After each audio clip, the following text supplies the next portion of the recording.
Yeah, so I've been going through my old documents because I've been trying to find a piece on how the Magna Carta forbids England to be handed over to any foreign power. I've been unfortunately not been able to find that, and I have to say, I'm not an emotional guy, but when I was reading some of the stuff I've read today, I were quite. It weren't nice. I'll tell you that now, and I hope I don't do the same tonight. The immensity of what's actually going on when you see it and feel it. So this is basically a digress in relation to what's been going on in England, but it covers a lot of topics that, again, we need to remember because we forget this stuff. So the introduction is during the last few years we have been witnessing the shameful betrayal of all traditional British concepts by our leading politicians. To cap it all, the Prime Minister Ellen Macmillan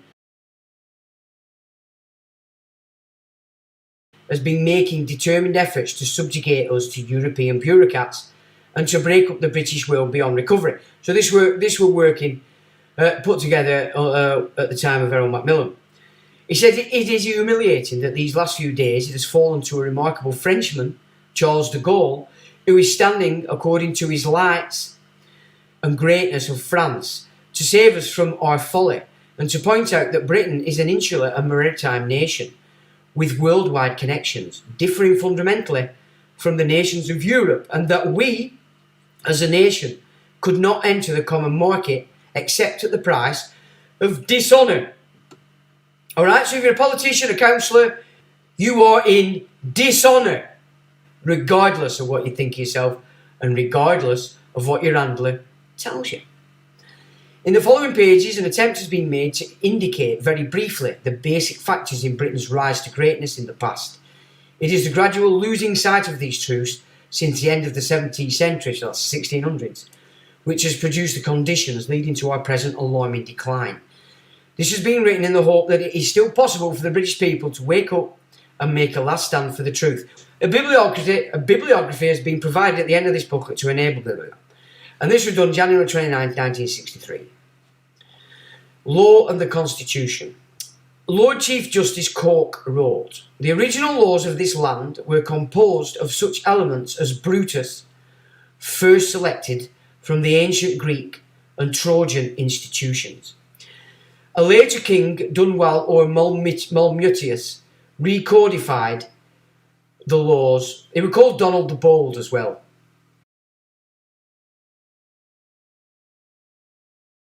A later king, Dunwall or Malmutius, have recodified the laws about 450 BC, and Cork, in his Origin of the Common Law of England, wrote that the Malmutius laws have been always regarded as the foundation and bulwark of British liberties.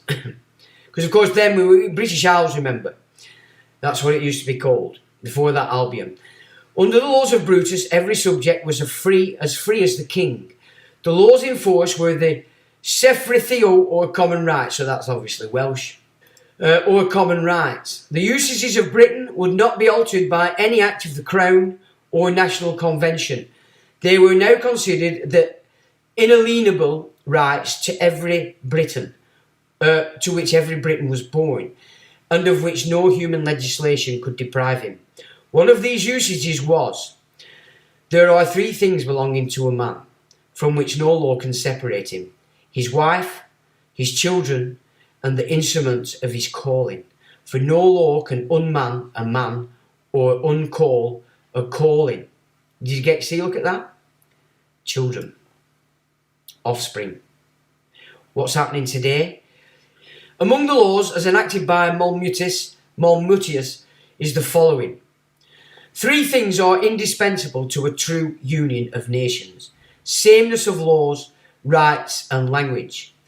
Later again, the laws were codified by King Alfred, who quotes almost verbatim from Moses. The law was again incorporated in Magna Carta, 1297, later in the Bill of Rights, 1689, and the Act of Settlement, 1701. Also, the Bill of Rights and Act of Settlement, which of course is William and Mary. They were always trying, these events were us, our ancestors, trying to pull back England, or what was British Isles. which was Scotland, was Wales, and the islands around, including Ireland. This very ancient system of law, for long known as the common law, has been retained throughout the ages by England alone. From a time centuries before Christ, the Jews have been losing it under the influence of the Talmud and of subjection to other peoples. The East eventually became subject to the Mohammedan law. The Roman civil law came to hold sway nearly everywhere in Europe, except Britain. The common law of England has, of course, been spread about parts of the world during recent centuries where Britain has held sway.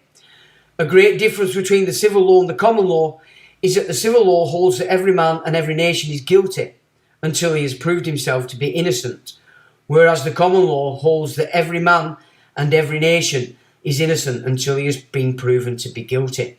I mean, no, that's what Napoleon were putting over. It's all been about Rome, the empire. Napoleonic Code, you are guilty. No, you're innocent. And if somebody makes a claim, they better prove. They better evidence the claim and prove that you're guilty. The common law applies equally to all in the land, from the monarch to the lowest, and has the effect of conferring legal democracy on the people. It is essentially the most righteous system of law in the world, and it is, as has been stated by a number of eminent foreign jurists. The legal democracy based on our common law led to the evolution of our constitution, which throughout the ages until the last 100 years or so was as described by Blackstone in his commentaries on the laws of England.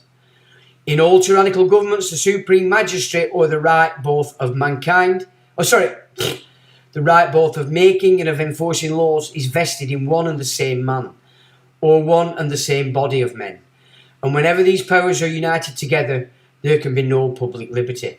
The magistrate may enact tyrannical laws and execute them in a tyrannical manner, since he is possessed in quality of dispenser of justice, with all the power which he as legislator thinks proper to give himself. But where the legislative and executive authority are in distinct hands, the former will take care not to entrust to the latter with so large a power as may tend to the subversion of its own independence, and therewith of the liberty of the subject. With us, therefore, in England, this supreme power is divided into two branches: the legislative, to wit, the Parliament, consisting of the King, Lords and Commons, and the other, the executive, consisting of the King alone. Under this system, it was the duty of the King to command his Privy Council, the men whom he thought most fitted to enable him to govern the country. If a member of the House of Commons was appointed to the government, he had to resign his seat in the House.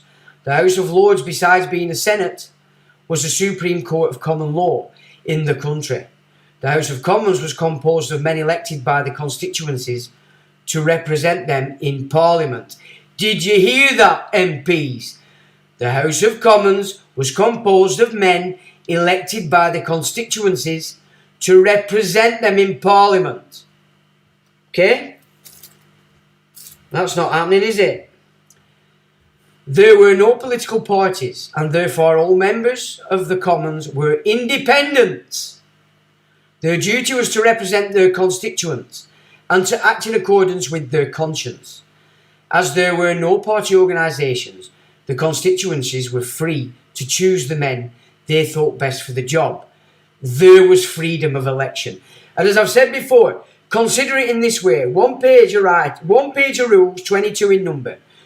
The Crown, or the inner city, tore it in half, 11 rules on each, give half to the left and half to the right.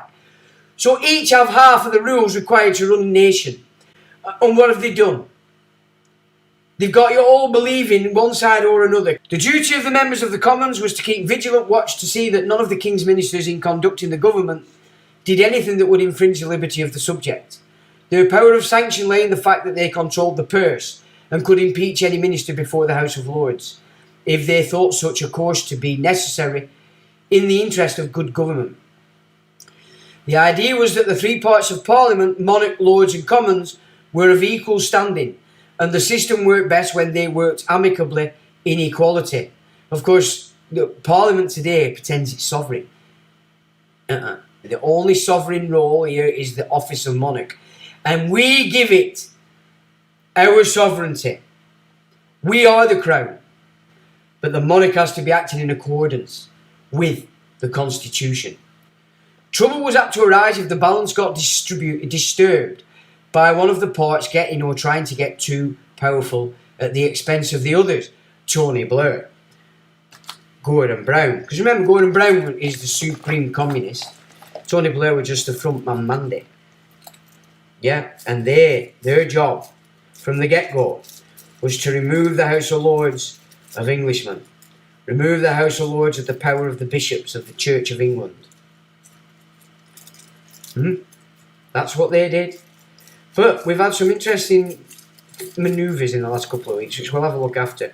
So I'm starting to think we might have a bit of hope. They blocked the government's wish to be able to arrest you without suspicion.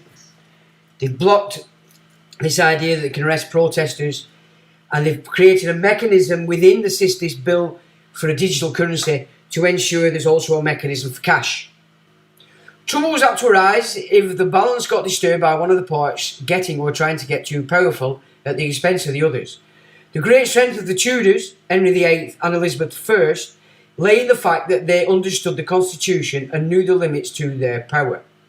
This ancient and historic constitution, based on the principles of English legal democracy under the common laws, proved to be the finest and most enduring system of government in the civilised world, and under it every Englishman had freedom of action.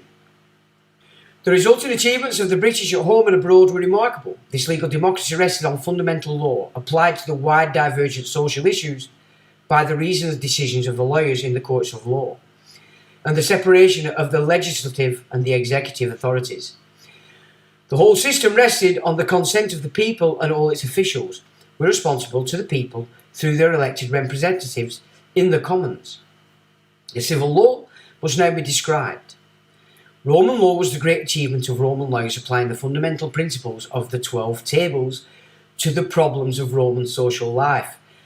With the passing of Rome, its authority ended, but when rediscovered in the revival of learning, a call arose for the civil law to be adopted in place of the native laws of the various countries of Europe. So this is when the Babylons took it over. Being of a highly technical character, it could only be imposed by order of the ruler, or, as in England, used as a source of legal reasoning and brought into native law as thought desirable. For its authority, it did not claim that it was based on fundamental legal principles, but that it rested on the will of the ruler, who could alter it as he thought fit. So this is this Pope. He's the ruler. Lex Regia. Scotland is under this system, right? If you allow Charles to become King of Scotland and forsake England, the British Isles are 100% under Rome. This doctrine became known as the Lex Regia and is described in the Institutes of Justinian as follows. That which seems good to the emperor has all the force of law. For the people by the Lex Regia, which is passed to confer on him his power, makes over to him their whole power and authority. Therefore, whatever the emperor ordains by rescript or decides in a judging or cause or lays down by edict is unquestionably the law. What's the Pope just done? Shifted all assets back into his bank. The ultimate treasury. This idea of will and caprice is the sole source of law. Gave birth to the idea that rulers derive their absolute authority from God alone. Which God? Genesis 1, because it's God's. This idea of rulers derive their absolute authority from God alone and not from the people. So can you see? England's about the people. America is about the people. Australia was about the people. New Zealand was about the people. Canada was about the people. That's where we spread this stuff. Everywhere else is subservient to this. Outside England, law ceased to be the subject for lawyers, who became mere civil servants applying the will of the ruler, and instead it became a subject for academic speculation on constitutional and legal principles in the universities, Under these theoretical conditions, all sorts of ideas of political democracy took root and led to the ecclesiastical and political movements and revolutions of Western civilization, which were aimed at the revocation of the Lex Regia, but failed, and that the result was merely to substitute the will of the people in place of the will of the ruler. Führer, Caesar! i.e., one source of lawlessness for another. The effect of the adoption of the Roman Civil Code is the total destruction of all constitutional law and the subversion of all constitutional institutions.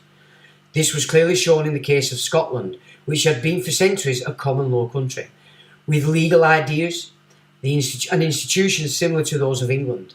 The Declaration of Arbroath had been the Magna Carta of Scotland, but in 1370 the Scottish Parliament gave up its power to an independent committee, which became the College of Justice and which adopted the civil law in Scotland, although it was never authorised by the Scottish Parliament. So even in Scotland, they fudged it. The result was that the Scottish Parliament became a mere rubber stamp for the use of the King of Scotland and for any ruling factions that arose. The King became a legislative sovereign ruler, the source of all law. This is why there is so much trouble when the Stuarts mounted the English throne. They had been brought up in a constitution that was diametrically opposed to that of England and failed to adapt themselves to it.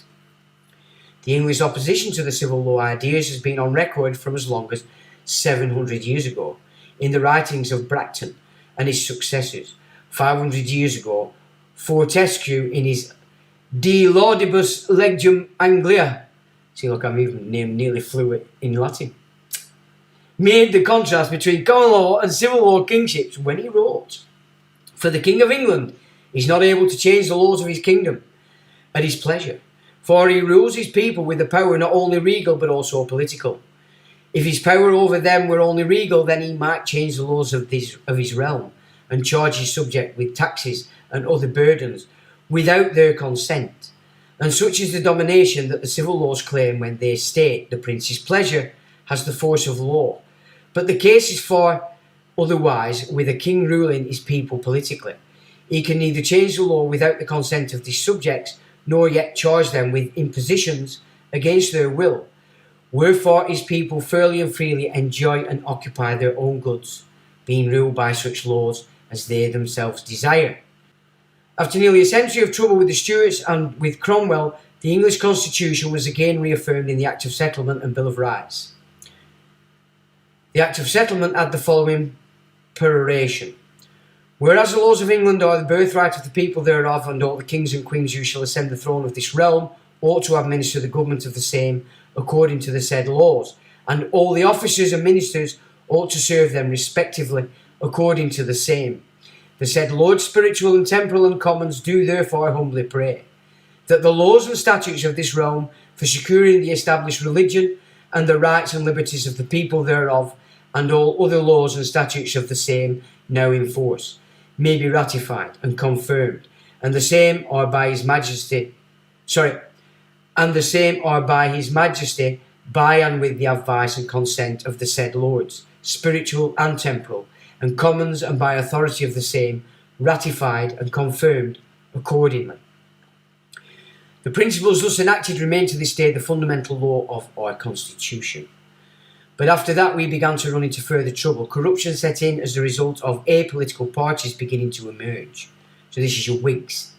And your original Conservatives were actually called Tories. They were Catholic bandits. That's Tory is actually meant Catholic bandit. So apolitical parties beginning to emerge. B, of the union with Scotland, a civil law country. C, and of having more kings brought up with the civil law ideas. The union with Scotland had unfortunate results in that the House of Lords now had to deal with the appeals from the courts of session, and it knew nothing about the civil law. The members began to lose interest in their legal duties through being unable to understand the new jurisprudence, about which English judges were of little help.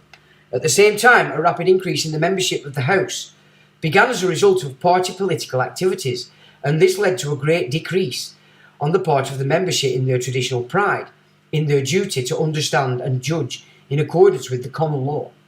Eventually, by the Judicature Act of 1870, our Supreme Court of Common Law was virtually suppressed.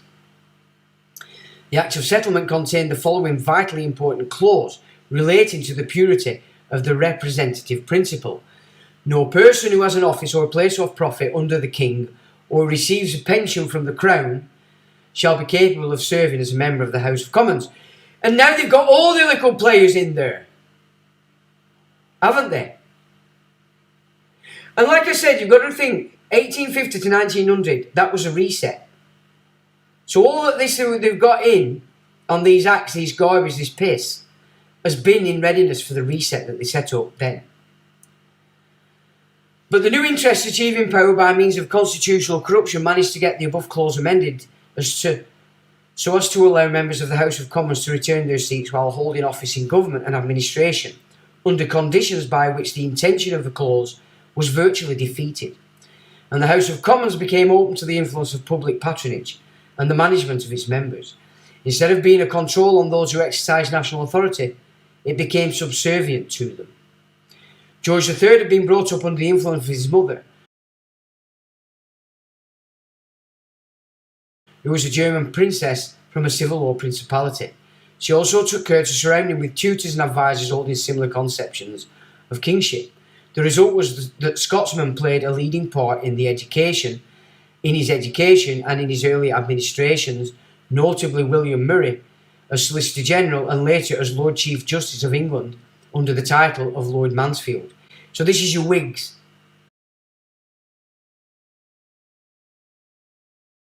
Now Mansfield, though an English judge, was a Roman lawyer, seeing the foundation of jurisprudence to be the Roman civil law and not appreciating the merits of the common law or the love of the public liberty displayed by many of its maxims.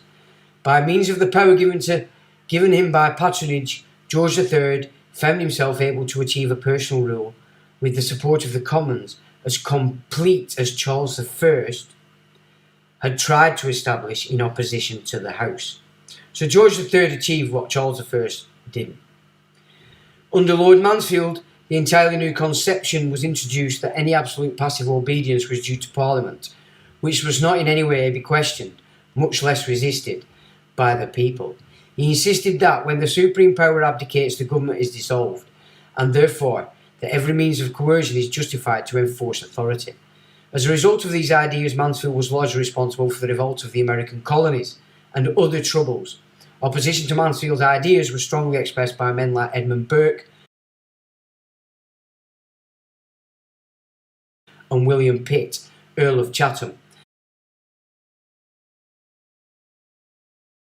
But in spite of this, we now have, for all practical purposes, a civil law set up of government by the Prime Minister, who usurped the royal prerogative power of patronage. This unconstitutional, and look what we've got in now. This unconstitutional state of affairs has been attained by the development of the party system and of what are known as constitutional conventions, although they are, in fact, unconstitutional and opposed to the fundamental law of the land. Now, they're talking about Liz Truss coming back. And now, you've got to remember, the shenanigans with Charles, when they proclaimed him and all this bullshit, was done under Truss. My guess is, if the Hindu ninja's going, it's because they want Truss back in when he doesn't take the coronation oath. That would be my suggestion, so keep your eyes on that. This unconstitutional state of affairs has been attained by the development of the party system and of what are known as constitutional conventions, although they are in fact unconstitutional and opposed to the fundamental law of the land. It is interesting to note that when the American colonies obtained their independence, they introduced a written constitution based on the common law of England, with the president performing more or less the functions of the king, which functions the king should perform in our constitution. The result is that they have been able to keep their political parties under legal control, or not anymore, and their legal democracy has been able to confine and control the will as expressed by political democracy. What we now call parliamentary government is really party government, and the fundamental difference between it and the Old English and present American systems is that by the party system, the supreme executive authority is appointed by the legislature from among its own members, i.e. the legislative and executive functions have been combined in one body. The cabinet. Get it? The cabinet! That's where the power is. So it doesn't matter which bunch of tossers are in. Whether it's Corbyn or whether it's this dick, it's the cabinet that's the power. All the rest of them are just hanger-ons, told what to do because of the whip system. Yeah? The cabinet. Understand what the cabinet is. And the Privy Council dictates to it. Now you've got, well, you're not going to have a king in, but he's still going to be dictated to the Privy Council, therefore he's going to be out of church in Ireland, the Aggie Squeezer's land, but running the cabinet. Well, of course, Rothschild's going to be running the cabinet, he's just a puppet. Whereas under the latter systems, the supreme executive appointments are made by the legal head of the state from outside the members of the legislature. The Americans have retained rule by law, which we have abandoned in favour of rule by party. Well, the Americans are now in the same position. The conventions referred to above are merely the rules the party system has adopted to enable it to exercise power outside the constitutional law. Now, you can see that in America when you look at the way that the Republicans and the Democrats are just taking the piss out of each other, and everybody's bedaddles like it because they still think one or the other's alright. You've got the same situation now. You've got party rule, cabinet, Rome. As Sir Ivor Jennings writes in his Law and Constitution, most of the conventions relate to the operation of the party system, which is merely an aspect of cabinet government. The principles governing the workings of that system have never been formally recognised by Parliament or the courts. So far as the courts are concerned, they developed too late. The principles of constitutional law established by the courts recognise the constitution of the Revolution settlement. Institutions and practices which have grown up since that time have not received formal recognition by the courts, and the rules relating to them are not part of the common law. Accordingly, the rules relating to the foundation and operation of the cabinet, the relations between the Prime Minister and other ministers, between the government and the opposition, and many more are not in legislation, nor in the common law, nor in the law and the custom of Parliament. The party system is composed of private organisations under no legal or public control, and by means of the conventions it has destroyed all constitutional restraints. There is nothing democratic about it.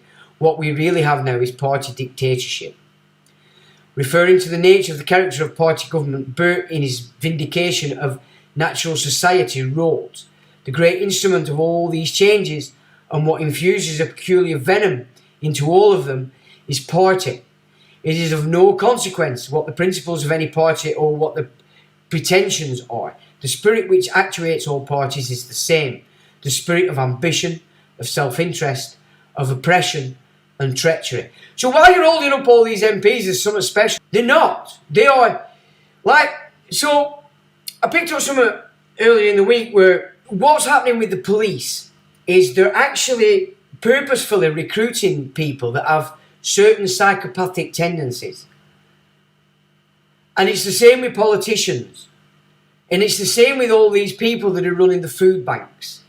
And that psychopathy is based in satanic Christianity. Yeah? This happy clappy stuff. Alpha.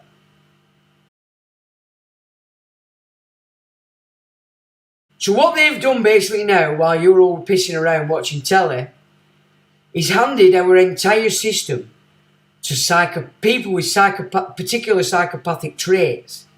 This is why your coppers now, if you say blah blah blah, they have to look on their phone a friend, because they haven't got a clue what law is. They don't even know the sorts of statutes that they claim to be enforcing, because they're psychopaths, not perhaps full blown, but they have the traits. And then they go in full psychopathy with these immigrants that they're pulling in, that they intend to put up as UN roadblocks and such for the 15-minute cities. Such men as Lord Brougham, John Stuart Mill and Lord Bryce in England and Washington, and John Adams in America also gave warnings against the party system.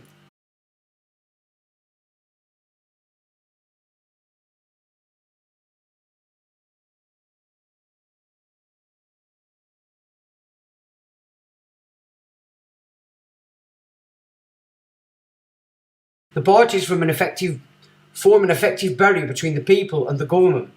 Under the whip system, the Member of Parliament, originally member petitioner, owes allegiance to the party and not to the people. So you're voting. So this is what I mean about psychopathy, psychopathic. They're standing up and going to you, I love you, I'll do exactly what you want because I'm here for you and your concerns. And you go, I believe you because you're lovely. And as soon as they get in, it's fuck you. We're going to do what they're liars. By their very nature, they are liars. And I have said, I've been in local politics. It's like entering childcare. They are infantile, but evil. They will do. There's nothing they won't do to get their way and to stop you undermining them. They are evil infants, all of them. And that's all of you. Any politician you've got, he went to your door, talked bollocks, reckoned he were concerned about your concerns. Oh no. He owes allegiance to the party and not the people. But they need your vote. Because if you stop voting this shit in, this ends. You're making this happen. Do you understand that if you're voting? I voted once for Thatcher when I turned 18. And then she announced Channel Tunnel. That were it. Never again have I took any part in this bullshit. I'm not giving any of these tossers 1 ounce of my energy to do what they do. The system crushes personal independence, a totalitarian, not a democratic feature. It has led to the elimination of independent MPs and the dominance of the government over the Commons. Party rivalry is no guarantee of protection of our rights and liberties, as the parties will always unite to keep out independence.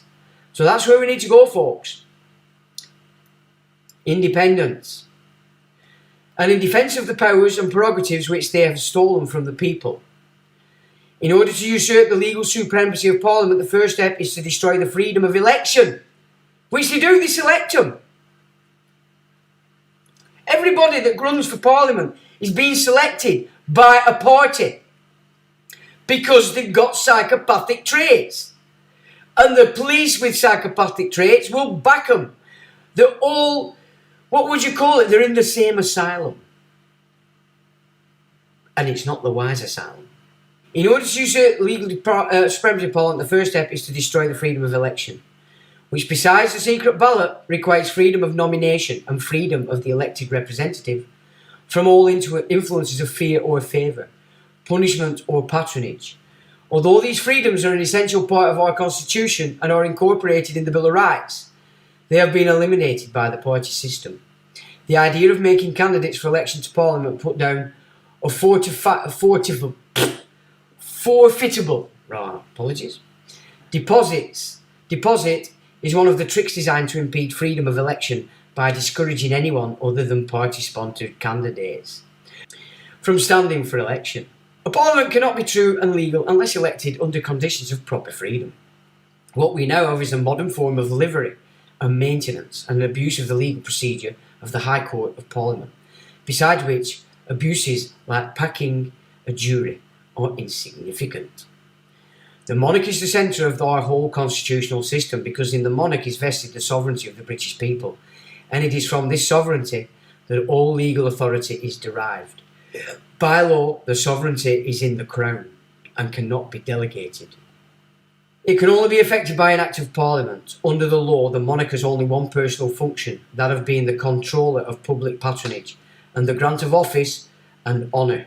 The appointment to executive office was only limited by the need to appoint a person who would command the confidence of the House of Commons. But with the membership of the House of Commons under party discipline and control, it was only necessary for the party managers to inform the King that no confidence will be shown in anyone not acceptable to the majority party, and the personal and more significant prerogative of the Crown of appointment to public office immediately passed to the party managers, and this without any Act of Parliament having been passed. The Crown is now in the position, purely by legal party rules, of having to treat as a command the very humble advice ministers choose to give them 3 trustees people. Yeah, the Hindu Ninja, Jeremy Hunt and Reid. Right? This is where the power's in. But once he's up in Scotland, because he's Duke of Lancaster, and telling the Privy Council and the Cabinet and Reid what to do, they've basically hijacked. What they're about to do is hijack England, but remove it from from us. This is how serious this is, people. By the repeal of the clause of the Act of Settlement prohibiting members of the Commons from holding office and the usurpation of the royal prerogative, the party managers became free to nominate themselves to the highest offices, so that by party action in the Commons, the sovereignty of the English monarchy, and therefore of the English people, and the supremacy of English law has been usurped and destroyed. As Sir Louis Namier said in 1952, the Prime Minister replaced the Sovereign as actual head of the executive, when the choice of the Prime Minister no longer lay with the Sovereign. The Sovereign lost the choice when strongly organised disciplined parties came into existence, and party discipline depends primarily on the degree to which the member depends on the party for his seat. This is why Elizabeth and her dad fudged the coronation oath. For all practical purposes, we now have a republic, so she weren't fit for purpose. Because if she'd have been a true monarch, she'd have fought this. If her father had been a true monarch, he'd have fought this. For all practical purposes, we now have a republic with only the trappings of a monarchy, and the whole process has been carried out in complete contempt of the ancient law of the land. The experience of Cromwell and the Protectorate showed the central truth that our constitutional monarchy, in its sovereign capacity, was the guardian of the rights and liberties of all Englishmen and their free parliamentary institutions. Are you listening, Protestants? Now, Prime Ministers having usurped the royal prerogative, we have become, for all practical purposes, a nation of serfs. Yes, you are. You're a person. Look what they've just done to you. Or, look what you've just done to yourself, because you are actually a serf in your own mind. We have seen how the monarchy and people, as represented in the Commons, have become eliminated from the Constitution. We have also seen earlier how the House of Lords ceased, for all practical purposes, to be our Supreme Court of Common Law. And this was probably one of the biggest factors leading to the present corruption of the Constitution and the reception of the alien jurisprudence, which made the corruption possible. But as one of the institutions of Parliament, the House of Lords could have been a barrier to the usurpation of government by private political organisations. But when the royal prerogative is the fountain of honour, came under the control of the party managers, it was used for party ends, to get representation in the Lords and to raise money for party funds by the sale of honours, thus bringing discredit on the House and destroying its constitutional power. The predominantly hereditary character of the Lords arose from the party actions of creating so many peers. The threat of an unlimited creation of peers was used to force through the Parliament Act in 1911, thus destroying the coordinate independence of the Lords. The party usurpation of the parliamentary, which is why the only people in the Lords since 1911 that could stop this shit was the bishops. It was the bishops. You know, you all hate your own religion because you don't understand it. Because the preachers of it weren't of the tradition. They were the idiots of alpha kind of mentality, those with the psychopathic traits. And you believed them.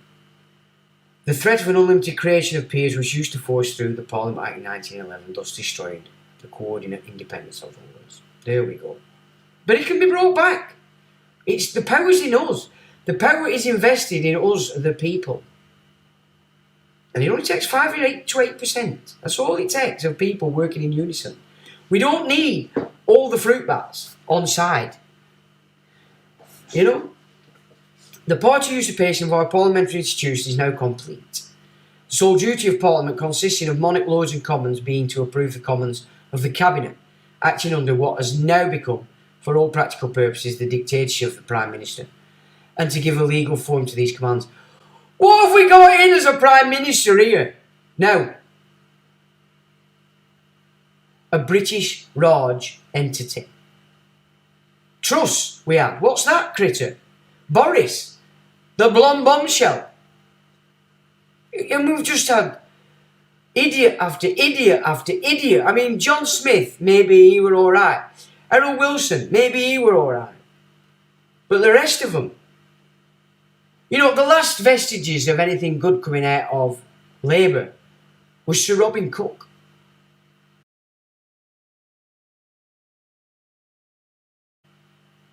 That's the last man, male, that the Labour Party had. Because even some of the other grandees that spoke a lot, I forgot their names, they didn't go far enough they were cowards. They were cowards. Robin Cook were no coward, because when he saw the lie, he acted, and they killed him for it. They killed him for it. The party usurpation by Parliament, the sole duty of Parliament consists of the monarch, Lords and Commons being to approve the commands of the Cabinet, acting under what has now become, for all practical purposes, the dictatorship of the Prime Minister, to give a legal form to these commands. The party system has the inevitable effect of producing a partisan as opposed to a national outlook. It divides the nation, keeping it in a sort of civil war state, while the left and right, same, two sides of the same coin, and they're both being flicked by the banker. The party system has the inevitable effect of producing partisan as opposed to a national outlook. It divides the nation, keeping it in a sort of civil war state, while the attention of everyone is concentrated on this suicidal pastime. The satanically inspired forces of evil are free to get on with robbing the nation of everything of value that it possesses, which is why it's putting psychopaths in everything. Walter Paley, in his Political and Moral Philosophy, published in 1782, wrote, "By the constitution of a country is meant so much of its law as relates to the designation and form of the legislature, the rights and functions of several parts of the legislative body, and constructions, offices and jurisdictions of courts of justice. The constitution is one principal division, section or title of code, of public laws, distinguished from the rest only by the superior importance of the subject of which it treats. Therefore, the terms constitutional and unconstitutional mean legal and illegal. The distinction and ideas which these terms denote are found in the same authority with the law of the land on any other subject, and to be ascertained by the same inquiries. In England, the system of public jurisprudence is made up of acts of Parliament, of decisions of courts of law, and of immemorial usages. Consequently, these are the principles of which the English Constitution consists. The sources from all our knowledge of its nature and limitations are to be deduced, and the authorities to which all appeal ought to be made, and by which every constitutional doubt and question can alone be decided. The Cabinet is not and never has been part of our legal constitution.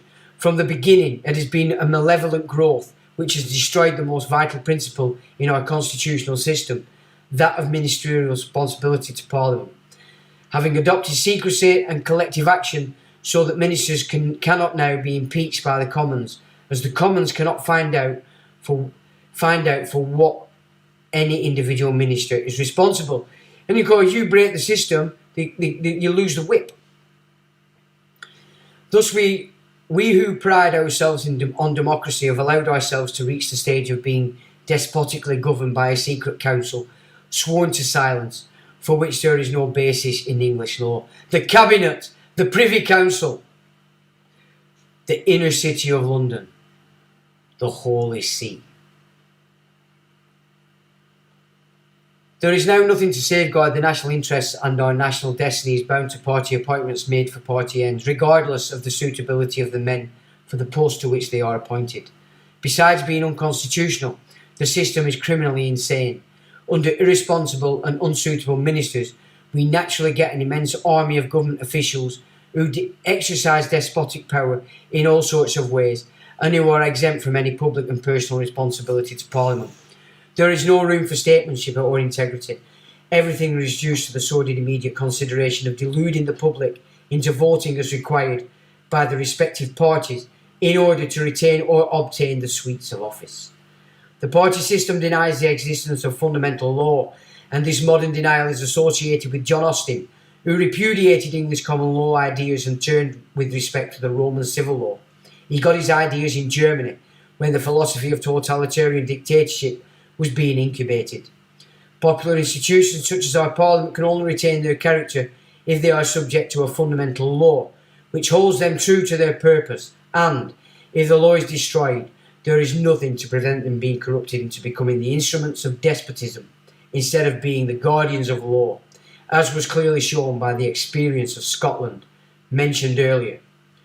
Austin and Dicey supported the idea that the sovereignty of Parliament is, from the legal aspect under the British Constitution, absolute to the extent that it could even ignore the law of nature, although that law was a common feature of all civilised legal systems, and although, for example, the Treaty of Union between England and Scotland gives no hint of an absolute sovereign legislature, but throughout conveys the idea of a supreme parliament bound by fundamental law.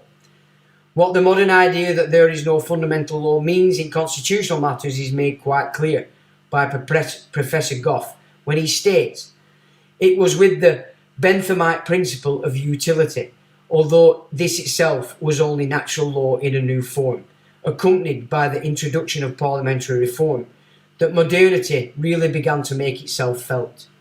Then at last the relics of the idea of fundamental law gave way before the realisation that there was nothing to hinder the possessors of power from using it to promote their own interests, and that how to do so most successfully is the art of politics. Obviously, no constitutional system of value can survive on these principles. Dicey, when defining parliamentary sovereignty, was forced to do so in terms of constitutional and fundamental law. Parliament has no legal authority whatsoever unless it is conforming to law. We have a legal constitution based on the fundamental common law of England, laid down as described by Walter Paley, above but smothered by the unwritten conventions. Dicey confused the issue. In law, our constitution is as rigid as the American, with its written codified constitution. The statutory rules and orders now flooding our legal system have no validity, being only accepted as law in English conformity with the Austinian doctrine as stated by C.H.S. Firefoot in his English Law and its background. A sinister development has been the setting up of independent courts of law, known as the administration courts. That's all these tossers that you're getting shoved to star courts, magistrates, JPs. Again, people chosen because they have psychopathic traits, which have developed a procedure incompatible with English legal procedure. They are based on civil law and not on common law principles, and are designed to dodge the Statute of Northampton, in which it is enacted that justice and right should be done, regardless of the command of the government. They have no day in court, no jury, no decision is governed by precedent. The judges are civil servants, and the decisions given are not those of the hearing judges. The judgments are not reasoned. Their purpose is to enforce the will of the rulers, regardless of justice and right or the consent of the people. It is now firmly established in our modern system that even in peacetime, Britons have no fundamental or constitutional rights. Because you're person, people. It doesn't mean you can't have it. You just have to understand that the reason that they've trapped you with this is because your ID is person. That birth certificate is ID or discharge. And you're choosing on ignorance ID. Which is why these psychopathic police demand ID. Why the courts demand ID. Are you getting it? There's always a remedy, people. And if you've been watching my stuff for the last couple of years, there we go. I've been giving you the remedy. But obviously, you have to understand it. You can't just have it given to you on a plate. You have to fully embrace this data and then act with it in order you come out of this shit. It is now firmly established in our modern system that even in peacetime, Britons have no fundamental or constitutional rights, such as were guaranteed forever by our fundamental law contained in Magna Carta and expressed in the Petition of Rights 1628 in the following terms: that all and singular the rights and liberties asserted and claimed in the said declaration are the true, ancient and indubitable rights and liberties of the people of this kingdom. One example of loss of rights is that of the right of appeal to the sovereign If anyone now writes appealing to the Queen in connection with what is thought to be unjust treatment received at the hands of government department, all that happens is that the bureaucracy surrounding the Queen, in accordance with the modern convention, passes the appeal to the department in question, where it is put in a pigeonhole. The Queen hears nothing about it, and the appellant is beating his head against a brick wall. The remarkable split-mindedness of our modern legal authorities is well illustrated by the fact that Sir Hartley, now Lord Shawcross, had to appeal to common law principles in order to try to make a case against the Germans during the shocking mockery of justice in the war crimes trials at Nuremberg, because it was not feasible to do so under civil law principles. But at the same time, when feeling it to be necessary to praise at home the principles he had been condemning as criminal at Nuremberg, he could say to an English audience, as reported in the Times, May the 13th, 1946, Parliament is sovereign. It can make any laws. It can't make any laws. It could ordain that all blue-eyed babies should be destroyed at birth, but it has been recognised that it is no good passing laws unless you can be reasonably sure that in the eventualities which they contemplate, those laws will be supported and can be enforced. This is why they've got psychopathic traits in the executive, the police, the judiciary. Yeah? Because they are enforcing it. Because they're ignorant. And they don't know their ass from their elbow. But you're paying them a salary. That's enough to keep them there. The above is pure civil law and amounts to the fact that in the opinion of such lawyers, the Cabinet has now the legal power to do anything, not being bound by any considerations of natural or fundamental law. This is utter lawlessness and a fatal corruption in the soul of the British people. As Burke said, the whole point about the English Constitution as it developed under law over the ages was that it was designed to produce good governors, whereas other constitutions were satisfied with trying to produce good subjects. It is clear that if you have good governors, you have a very good chance of having good subjects.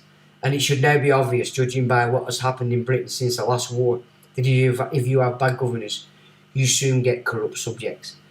It is hoped that enough has been said above to show that we now have a government based on a system entirely contrary to the ancient constitution and fundamental law of the land, and completely contrary to the dictates of common sense, in that it cannot fail to do other than result in the greatest possible corruption of the character of the people and the destruction of all proper national interests.